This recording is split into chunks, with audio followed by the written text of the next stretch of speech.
Inclusion cannot be prioritized over safety and fairness. And Ranking Member Lee, if my testimony makes me transphobic, then I believe your opening monologue makes you a misogynist. Shots fired.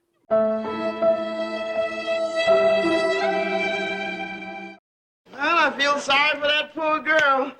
Oh, let's get to Riley Gaines. Oh boy. Oh yeah. He gets better. He gets better. This gets spicy. Oh, you have not been triggered yet. Well, brace yourself now. Thank you, Madam Chair. It's disappointing to me that although the title of this hearing implies a much needed discussion, we're likely going to be forced to listen to transphobic bigotry. Because actually, protecting female athletes in Title IX is important. Participating in sports provides so many benefits to our young people. Those and athletic opportunities that should have been afforded to them under Title IX. Discussion, we're likely going to be forced to listen to transphobic bigotry. Because actually, protecting female athletes in Title IX is important. Participating in sports provides so many benefits to our young people. Those and athletic opportunities. Go ahead. Mind what she said there. That you're going to be forced to listen to transphobic bigotry. Yeah. So in a softball way, she backhanded, insulted everybody who's about to speak as a transphobic bigot. Yep. Okay, keep that in mind. Before she even heard the message. Before she even heard the message. Mm-hmm. Okay, great. All right, let's keep going. That should have been afforded to them under Title IX. Again, the whole reason we put together Title IX. Last year, we celebrated the 50th anniversary of Title IX's enactment. For the last 50 years, we've seen Title IX's success in securing equality for women across the country. We cannot allow this administration to dismantle the rights and protections that women fought so hard to achieve. We must protect women and girls, and I encourage my colleagues on both sides of the aisle to stay centered on this issue throughout the hearing. To our panel, thank you for being here today before the subcommittee. I'm looking forward to having this very important discussion with you. And I now recognize the ranking member, Ms. Lee, for your opening statement. Ms. Lee? Thank you, Madam Chair. It's disappointing to me that although the title of this hearing implies a much needed discussion, we're likely going to be forced to listen to transphobic bigotry. Because actually, protecting female athletes in Title IX is important. Participating in sports provides so many benefits to our young people. Those benefits range from improved mental and physical health to enriched life skills, such as teamwork and goal setting.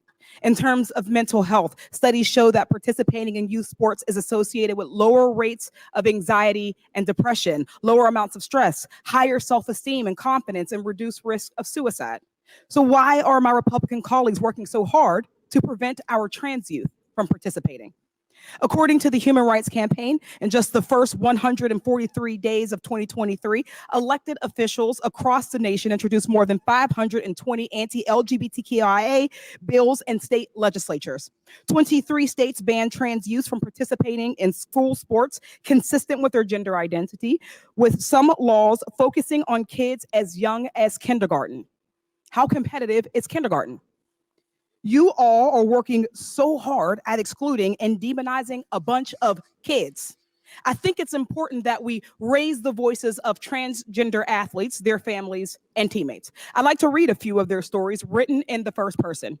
The first from Cece Telfer, a professional track athlete, model, and advocate. I was a former D2 national champion in the 400-meter hurdles. And I am now a professional athlete training to make it on the Team USA and represent them in the following Olympics to come. Sports have given me a plethora of things, but mainly sports have given me strength, taught me how to overcome fear and stand up when defeated. Sports have given me collaborative skills that was developed throughout the years of being an athlete and having teammates. Sports taught me how to stay focused and committed, along with the necessary skills that sports has taught me and giving me clarity and freedom. Transgender women and girls, transgender people are not a threat. We don't play sports to cheat. We deserve the rights as any other women because that's what we are. There are rules and regulation that define our ability to compete. The narrative that builds on myself and trans kids in the community is negative and dehumanizing. It feels as though people don't want us to exist. And in order to change the narrative, because we do exist and we're not going to stop existing, we need to stop these anti-trans bills. They are dehumanizing and kids are dying. Instead, I believe the government should step up and support trans people on all levels to show that we are seen and have rights and are people just like everybody else. From Ember, a transgender female high school softball player. When I was younger, I played co-ed baseball. I loved it. When the teams became single sex, I no longer fit in. I was teased and ostracized, though the most difficult part was not feeling like myself, so I quit. I came out as trans in 7th grade and wanted to play softball, but my state requires trans girls to take hormones for a year before they can play a sport. So I waited for 3 years. During that time, I became self-conscious, uncomfortable with my body, and lost all of my confidence. I was diagnosed with depression and anxiety. I was finally approved to play on a girls' team in the spring of my sophomore year of high school. Playing on a girls' team has been an incredible experience for me. I have made so many friends and improved so much despite starting so late. My teammates treat me just like everyone else on the team. So do my coaches. My team is part of my family. We are all so different. In April of 2024. All right. We heard your rhetoric. So, you know what was missing in her conversation, in her supposed little monologue, whatever, What's is that? she forgot about women. Mm-hmm. Yeah. She forgot about women. Is she even a trans? I don't even. She looks like she's real. She's a real woman. I don't even know anymore with this. Not to mention the fact that it's not a bill against trans people. It's a bill to protect children. Yeah, I know. It's just in that she left this gap in the conversation, did not address the reason why these bills were there, and the notion that this is happening because they're trans. It's like, this is nonsense. It's not. And we got a video coming up. UK Parliament. Whoa, wait till you hear that one. But in America, we don't hate you because you are trans, you are gay. This is one of the most tolerant country in the world. I've done some studies in missionary mission and everything, and overseas, and I was doing a little bit of research on that. I think I did share it on my channel before. It's just all the countries in the world, America is actually one of the most tolerant country when it comes to trans ideology, to LGBT and all that.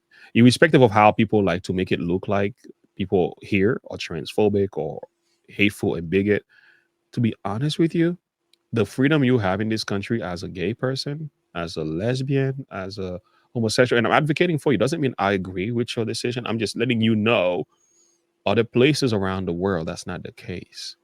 If you go to Jamaica, my friend, I got some people that I work with that are Jamaican friends. If listen, you don't want to hear what they do over there to gay people. Or Palestine. I'm from Haiti. You don't want to hear what they do. Okay, this stuff they talking about here, that conversation will not even be welcome. We not only from the front door or the back door or the side door, it won't be welcomed. But here in America, we tolerate a lot, and I think sometimes we tolerate too much. But and people are calling transphobia all the time because people disagree with them, trying to protect women, protecting children, protecting women's sport. If you think that's transphobic, you're not thinking. Like, you actually burning your bridge. You're going to put people in a position where they will resist your movement. And that's what's going on. They are resisting you because you're actually pushing this thing too far. You need to calm down a little bit. But aren't trans women real women? Darth Vader, don't get me started. Hey, you wanted to play devil's advocate earlier. I got to play devil's advocate now. All right. Well, the answer is no, they're not. And I was talking to a friend of mine the other day, and she's a real woman, and she said being a woman is so complicated that people who think they can just slap on the label "I'm a woman" just because you feel that way is like you disrespecting women, because there's the genetics, there's biological stuff differently. They deal with certain monthly things that happens in their body. There's a lot of changes happening in their hormones, their hair, their attitude, what happened when they have a baby, how much of their vitamins has changed, their denture and everything. Like people don't even know. Like, do you know what a woman is, bro? Like, do you have an idea of the details that goes on to being a woman? I'm like, bro, I will not want to cover that. Mm-mm. I'm happy being a man because I have a wife and we have one of our daughters. Actually, we have 3 girls in the home. I'll tell you something, women are amazing, but their body is very complex and complicated. There's a lot going on. I don't want that title. Like, Lord have mercy on you. just I listen to them all the time and I hear the complaints and I'm like, and they're great. I mean, we're talking about the most kind, loving, and gentle people. Oh, women. If you want a nurse, a loving, that's a woman. You want the best, one of the best teachers you're gonna get is a woman. There are some powerful creatures, and I don't know what the world will be without women. On the flip side, they can But flip back and forth. on the flip side, They on the flip side, They could just flip a switch and go in the yeah, completely opposite yeah, direction. let's just be honest. And men, we have our issues too. And this is not time for me to go after the men. This is but I'm just saying, I love me some women, and they are great. And you can't just take that title. Okay, that's all I'm simply saying. You can't take. You can't just wear own that it. title like a dress. You can't wear it in a dress. It's not that simple, buddy. It's not that simple. And I think for the sake of respect, you just gotta back off. And again, protecting women's sport has nothing to do with any of the rhetoric she just mentioned. She did not speak for women at all. Mm-mm. She had little value for women. You could tell she doesn't even respect herself. Mm-hmm. Like, do you see yourself as a woman? Like, are you part of the group, or have you left the ship? Like, what's going on here? Well, I mean, look at her aide behind her. Oh yeah, when you got those hair like that. I mean, that should say a lot. That tells you everything you need to know. Stop judging the book by its cover. Come on now. Well, yes, we are. Oh, when the cover's covered in neon, I mean, it's kind of hard not to. You can't. Yeah. Once you see it, you can't unsee it. Yeah. My team is part of my family. We are all so different. In April of 2023, the Department of Education proposed a rule that, if adopted, would reverse this presumption. Under the proposed rule, women's sports aren't just for women. They're for anyone who simply says they are a woman, unless a particular school can demonstrate to the satisfaction of the Department of Education that keeping a particular team female meets important educational objectives. The new rule mandates that every school in the country must demonstrate the unfairness of male participation on each specific women's team that they offer and develop rules that minimize harm to trans-identified athletes. But what about the harm to us? Who is working to minimize the harm done to female athletes? Let me be perfectly clear.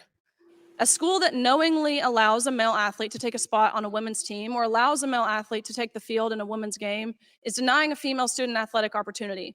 And that is sex-based discrimination, and it violates Title IX, regardless of what the new regulations might say. It is my sincere hope that members of this committee will take action to stop the Biden administration's illegal and administrative rewrite of Title IX. Of course, there is a place for everyone, regardless of gender identity, regardless of sexual orientation, regardless of race or what sports you play. There's a place for everyone to play sports in this country. But unsafe, unfair, and discriminatory practices towards women must stop. Inclusion cannot be prioritized over safety and fairness. And Ranking Member Lee, if my testimony makes me transphobic, then I believe your opening monologue makes you a misogynist. Shots fired. Boom, boom, boom, boom, boom, boom. That's what it takes. You see, the left, you got to stop calling people names. You got to stop doing that. It's going to be used against you. Mm-hmm. Yeah. The pendulum always swings the other It direction. always comes back to bite you in the end. Yeah. Hey, I don't believe in karma, but I do believe what goes around comes around. It gets better though, because She said, if you believe, oh, I love me some Riley Gaines. I love me some Riley Gaines. It takes a woman with some serious courage and some cojones to say what she's saying. Watch what happens when Lee. Watch what Lee does. Yeah. Okay. Let's find out. Country. But unsafe, unfair, and discriminatory practices towards women must stop. Inclusion cannot be prioritized over safety and fairness. And Ranking Member Lee, if my testimony makes me transphobic, then I believe your opening monologue makes you a misogynist. Thank you. Thank you, Ms. Gaines. I now recognize Ms. Perry for her opening statements. You call me name, I'll call Good you name. afternoon, Chairman McLean, Ranking Member Lee, and distinguished members of the subcommittee. My name is Sarah Parshall Perry. I am a senior legal fellow at the Heritage Foundation. As a former varsity athlete, the mother of a girls varsity athlete, and former senior counsel for civil rights at the Department of Education, I have, as the saying goes, skin Madam in this Chair, game. excuse me, I move to have the gentlewoman's words taken down. The committee will suspend. They're deliberating. The misogynistic word that was said, they want to remove that? Because she called her a Madam misogynist. Chair, she's engaging in personalities. So did you. Yeah, exactly. Can I just ask how it's fair to be called transphobic? There's a, Thing. I would say men disguising themselves as women are engaging in personalities. Order. Hang on. Order. Let's get a ruling. The chair.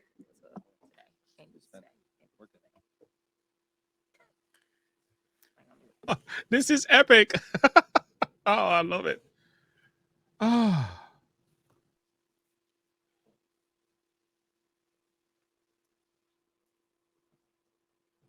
A taste of your own medicine.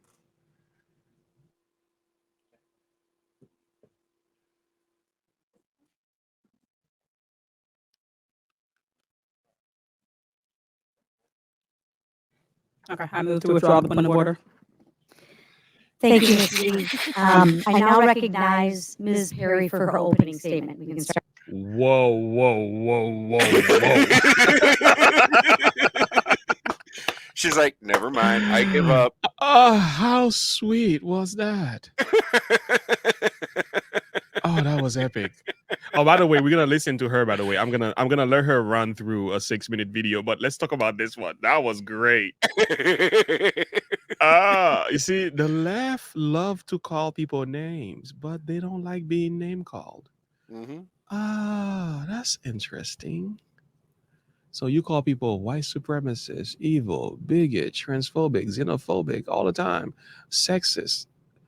But when you deserve the title, oh no, we gotta end the meeting. Oh, we want these words sticking down. This was an attack on my personality. Wait. This was an attack on my personality. I guess not. Maybe Say it not. again. I guess not. I guess I'll withdraw the objection.